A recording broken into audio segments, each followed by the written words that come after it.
कांग्रेस के अधिकृत उम्मीदवार कालू बुधेलिया कांदिवलीपुर विधानसभा में धुआंधार प्रचार कर रहे हैं। जनता उनको जमकर साथ समर्थन भी देती नजर आ रही है। अब कांदिवलीपुर विधानसभा में करो या मरो की लड़ाई में कालू बुधेलिया ने पूरी ताकत झोंक दिया है। जनता भी उनका जमकर समर्थन कर रही है। लेकिन भारतीय जनता पार्टी के आगे क्या कालू बुधेलिया का कारवां फतह कर पाएगा, यह सवाल खड़ा होता है। लेकिन कालू बुधेलिया ने जिस तरह से महंगाई और बेरोजगारी का मुद्दा उठाया है, जाहिर तौर पर जनता को खूब भा रहा है।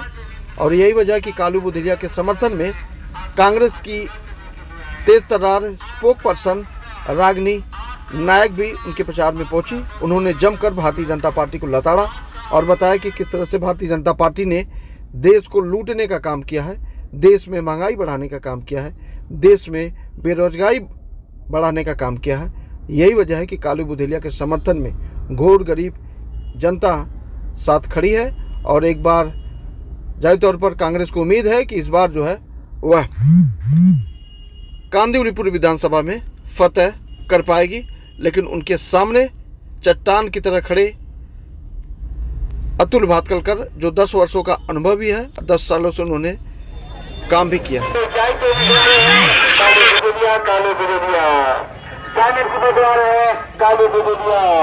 महाविकास आघाड़ी के उम्मीदवार है कालू बुधेलिया।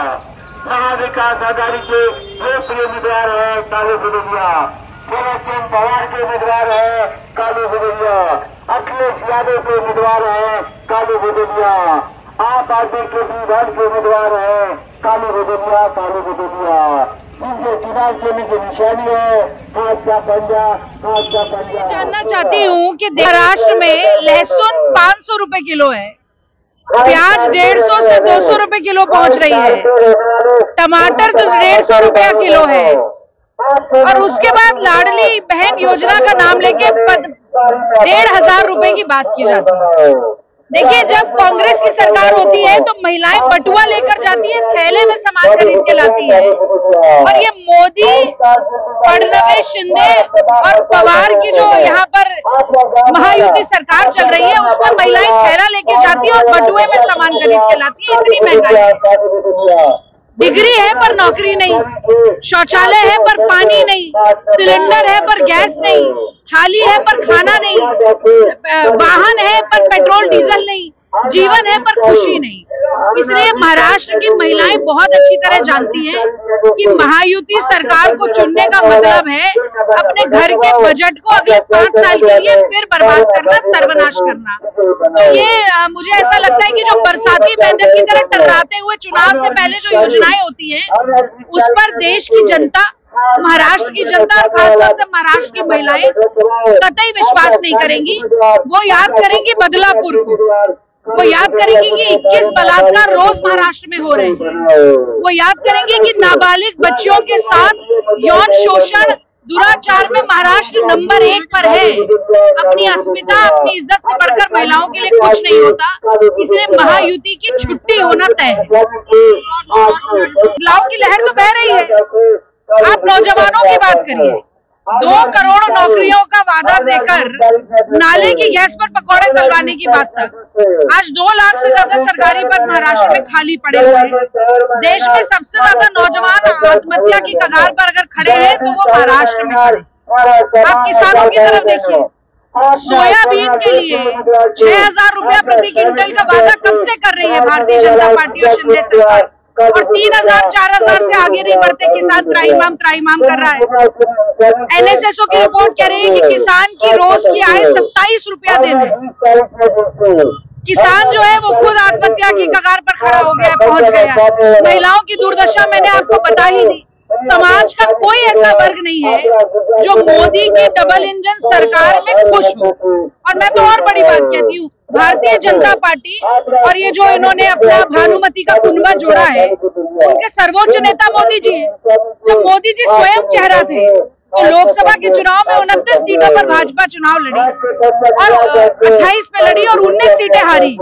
तो अब तो फडणवीस चेहरा है कि शिंदे चेहरा है कि पवार चेहरा है, किसी को मालूम ही नहीं है। शिंदे मुख्यमंत्री है और अमित शाह आके कहते हैं कि ये अभी मुख्यमंत्री, बाद में कौन बनेगा पता नहीं। तो देखिए, इनका जो कहते हैं कि डूबते को तिनके का सहारा होता है, वैसे ही हारती हुई भाजपा को सांप्रदायिकता का सहारा होता है। तो वो कटेंगे बटेंगे का ही इनका नैरेटिव है जो चल रहा है, और वो कितना बैकफायर कर रहा है वो पता चलता है कि पंकजा मुंडे उसके खिलाफ बोल रही है, अजीत पवार उसके खिलाफ बोल रहे हैं। तो योगी जी तो कटेंगे बटेंगे यहाँ कर गए कि महाराष्ट्र की जनता कह रही है ना बटेंगे ना हटेंगे, डटेंगे और महायुति का घमंड तोड़ेंगे।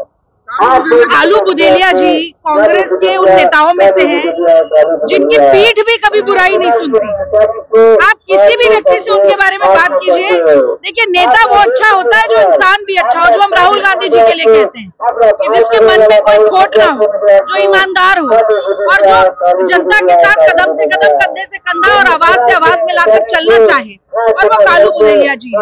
और मुझे लगता है कि पिछली बार वो चुनाव लड़े, उनको विजय नहीं मिली, उसके बावजूद वो क्षेत्र में लगे रहे, और सिर्फ एक क्षेत्र में नहीं, चारकोप में नहीं। अब वो चाहे वो कंदावली की बात हो या मुंबई की और जगहों की बात हो, जो समाज सेवा वो कर सके उन्होंने की, और मुझे लगता है जनता समझती है और बहुत ही प्रचंड बहुमत के साथ वो इस बार जीतने जा रहे हैं।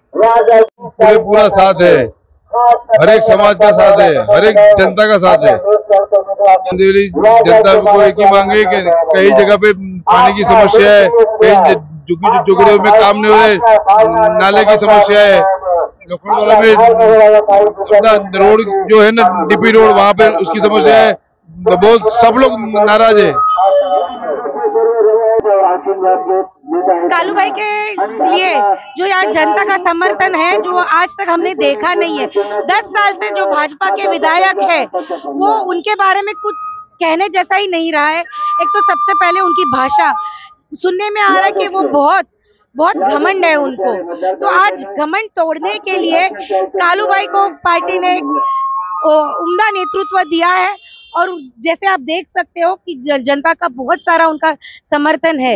आज मैं आपके द्वारा यहाँ के जो विद्यमान आमदार है उनसे एक ही चीज मांगूंगी, क्या वे अपने 10 साल कार्यकाल का क्या व्हाइट पेपर निकाल सकते हैं, कितना फंड आया और कितना इस विधानसभा के लोगों के लिए वापरा गया है।